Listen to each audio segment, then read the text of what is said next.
Study by Ranu থেকে সকলকে নমস্কার। আজকে আমরা অঙ্কের যে 3 অঙ্কের যে কোনো সংখ্যার বর্গ আমরা খুব সহজ পদ্ধতিতে অর্থাৎ কয়েক সেকেন্ডের মাধ্যমে কিভাবে বের করা যায় সেটা আমরা শিখব। যেমন এখানে একটা সংখ্যা লিখেছি আমি 307 এই সংখ্যাটি যদি আমরা বর্গ করি কি হবে, 307 কে আমরা দুবার লিখে কি করতে হবে, গুণ করতে হবে, যেটা অনেক বেশি সময় সাপেক্ষ, তাই তো? কিন্তু আমরা আজকে যে পদ্ধতিটা শিখবো সেই পদ্ধতির মাধ্যমে কয়েক সেকেন্ডের মাধ্যমে কিন্তু এই সংখ্যাটির বর্গ আমরা বের করতে পারবো। তো চলো শুরু করা যাক। তো প্রথমে কি করবো, আমরা 307 এর মধ্যে যে প্রথম যে সংখ্যাটা আছে কত আছে, 3 বর্গ করব। 3 বর্গ কত, 9। এরপর কি করবো, শেষ যে সংখ্যাটা আছে তার আমরা বর্গ করব। 7 এর বর্গ কত, 49। এরপর আমরা কি করব, এইখানকার যে দুটো সংখ্যা 3, 7 এবং 2, 3, 7 এবং এই যে 2 কে আমরা কি করব, গুণ করব। গুণ করলে কত হচ্ছে, 3 সাথে 21, 21 দুগুণা 42, তাহলে কত হলো আমাদের 42। এবার আমরা সংখ্যাটা তাহলে কত হচ্ছে, 9, 4, 2, 4, 9। তাহলে 307 এর বর্গ আমরা কি কত আসলো, 94,249। ঠিক আছে, এটা আসলো আমাদের উত্তর। এরপর আমরা কি করব, 2 নম্বর আমরা যদি দেখি, মনে করো 404 নিলাম আমি আরেকটা সংখ্যা, এই 404 এর আমি বর্গ করব। দেখি কত তাড়াতাড়ি হয়। একই নিয়মে আমরা কি করব, সবার প্রথমে কি করব আমরা দেখে নাও, 4 এর বর্গ করব 16, এই 4 এর বর্গ করব কত হবে, 16। এরপর কি করব, এই 4 গুণ এই 4 গুণ এই 2 কত হচ্ছে, 4 4 16, 16 দিয়ে 32। তাহলে আমাদের সংখ্যাটা কত আসলো, 16, 32, 16। ঠিক আছে, দেখো কত সহজে আমরা কিন্তু করতে পারলাম। পরবর্তী আরেকটা সংখ্যারই আমরা মনে করো আমি নিলাম 3 নম্বর অঙ্ক 312 নিলাম, এই সংখ্যাটির আমি বর্গ করবো। দেখো এর আগে আমরা কি মাঝের সংখ্যাটি শূন্য ছিল দুই জায়গায়, তাই সহজ হয়েছিল, কিন্তু এবার আমরা কি করলাম, দেখো মাঝে কিন্তু শূন্য নেই, 312 লিখলাম। তো এই সংখ্যাটাও কিন্তু একই নিয়মেই হবে, ঘাবড়াবার কিছু নেই।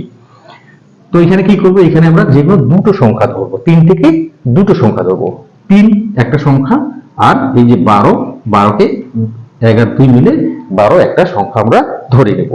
দেখি চলো করা যাক। তো কি করব আমরা, 3 এর বর্গ কত, 9, 12 এর বর্গ কত, 144। ঠিক আছে, ঘাবড়াবার কিছু নেই। তবে আমরা কি করলাম, 12 কে একটা সংখ্যা ধরে নিলাম, 12 বর্গ কত হলো, 144 হলো। এবার কি করব, আমরা আগের নিয়মে গুণ করব, 3 গুণ 12 গুণ 2, 3 12 36, 36 দুগুণা কত হয়, 72। তাহলে সংখ্যাটা কত আসলো, এবার দেখো এইবার যে এই সংখ্যাটা আসলো আমরা 2 অঙ্কের সংখ্যা হিসেবে ধরে করে যাব। কিন্তু এখানে কি আছে, 3টি সংখ্যা আছে 3 অঙ্কের, তা 3 অঙ্কের সংখ্যা কিন্তু আমরা নিতে পারবো না। এইখানে কি করব, যে লাস্ট যে সংখ্যাটা আছে সেটাকে কি করব, এর সাথে যোগ করে দেব। তো কি হলো, আমরা 4 4, এই 1 আর 2 যোগ করলে কত হয়, 3। তারপর এখানে 7 আছে, 7এই লিখলাম, তারপর হচ্ছে 9। তাহলে সংখ্যাটা কত আসলো আমাদের, 97344, 97344। এরপর আমরা কি করব, মনে করো আরেকটা সংখ্যা নিলাম, আমরা কত সংখ্যা নিব বলো, নিলাম হচ্ছে 521 সংখ্যা নিলাম আমি, এই সংখ্যাটার আমরা বর্গ করবো, একটা বড় সংখ্যা নিলাম।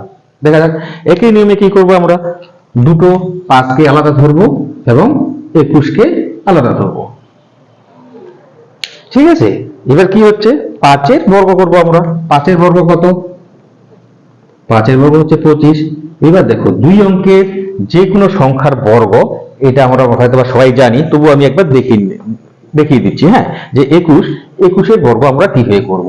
যে কোনো 2 অঙ্কের সংখ্যার বর্গ যখন আমরা করব, কি করব, আমরা একটা সূত্র আছে এখানে, a প্লাস বি তার হোল স্কয়ারের সূত্র। এই সূত্রের মাধ্যমে 2 অঙ্কের যে কোনো সংখ্যার আমরা কিন্তু সংখ্যার বর্গ আমরা খুব সহজে করতে পারি। তো কি করব, আমরা 2 কে a ধরবো এবং 1 কে কি ধরবো, b ধরবো। এবার আমরা a plus B whole square সূত্র কি? a square plus 2ab plus square. এই সূত্র অনুসারে আমরা উত্তরটা বের করব। সবার প্রথমে কি আছে? B square. বি স্কয়ার মানে 1 এর স্কয়ার। 1 এর স্কয়ার কত হয়? একই হয়। তারপর হচ্ছে কি 2ab। তাহলে 2ab মানে কি? 2 2 দুগুণে 4, 4 একে 4। আর তারপর কি হচ্ছে? স্কয়ার। স্কয়ার মানে 2 এর বর্গ। 2 এর বর্গ কত? 4। তাহলে কত আসলো? 441। কত আসলো আমাদের? 441 আসলে হচ্ছে 21 এর বর্গ। 441। এরপর আগের নিয়মে আমরা গুণ করব। 5 এর সাথে 21, 21 এর সাথে 2। 5 গুণ 21 গুণ 2 কত হয়? 5 21 কত হয়? 5 কুড়ি 100, 105। 105 এর গুণ কত হয়? 210। ঠিক হলো তো? দেখে নাও একবার। তোমরা দেখে নাও। 5 5 একে 5, 5 গুণা 10। আবার 2 দিয়ে গুণ, 5 গুণা 10, 2 কে 2, 210 হলো। এরপর আমরা কি করব? একটু আগে দেখেছিলাম যে আমরা 3 অঙ্কের সংখ্যা কিন্তু নিতে পারবো না। কি হয়? সামনের সংখ্যাটা আগেরটার সাথে যোগ হয়ে যায়। তো এখানে কি হচ্ছে? 4 1। এখানে কি হলো? 4। 4 এর সাথে 0 যোগ করলে কত হচ্ছে? 4। তারপর কত আছে? 1। তাই তো? এবার এই 2টা কি হয়ে যাবে? এই 2টা হয়ে যায় 5 এর সাথে যোগ। তাহলে 2 আর 5 যোগ করে কত হচ্ছে? 7। তারপর 2। তাহলে কত আসলো আমাদের?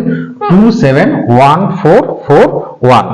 তো দেখো কত সহজ পদ্ধতিতে আমরা কিন্তু যে কোনো 3 অঙ্কের সংখ্যার বর্গ আমরা বের করতে পারি। তোমরা এইভাবে আরো কিছু সংখ্যা নিয়ে বাড়িতে প্র্যাকটিস করো। দেখো অনেক সহজে কিন্তু হয়ে যাবে। এই অঙ্ক কিন্তু যত তোমরা প্র্যাকটিস করবে তত সহজে কিন্তু তোমরা করতে পারবে। শুধু দেখলেই কিন্তু হবে না। হ্যাঁ, তো তোমরা প্র্যাকটিস করতে থাকো। আর কারো যদি কোনো অসুবিধা থাকে অবশ্যই কমেন্ট করে জানিও। অবশ্যই আবার সেটাকে নিয়ে আসার চেষ্টা করো। ধন্যবাদ।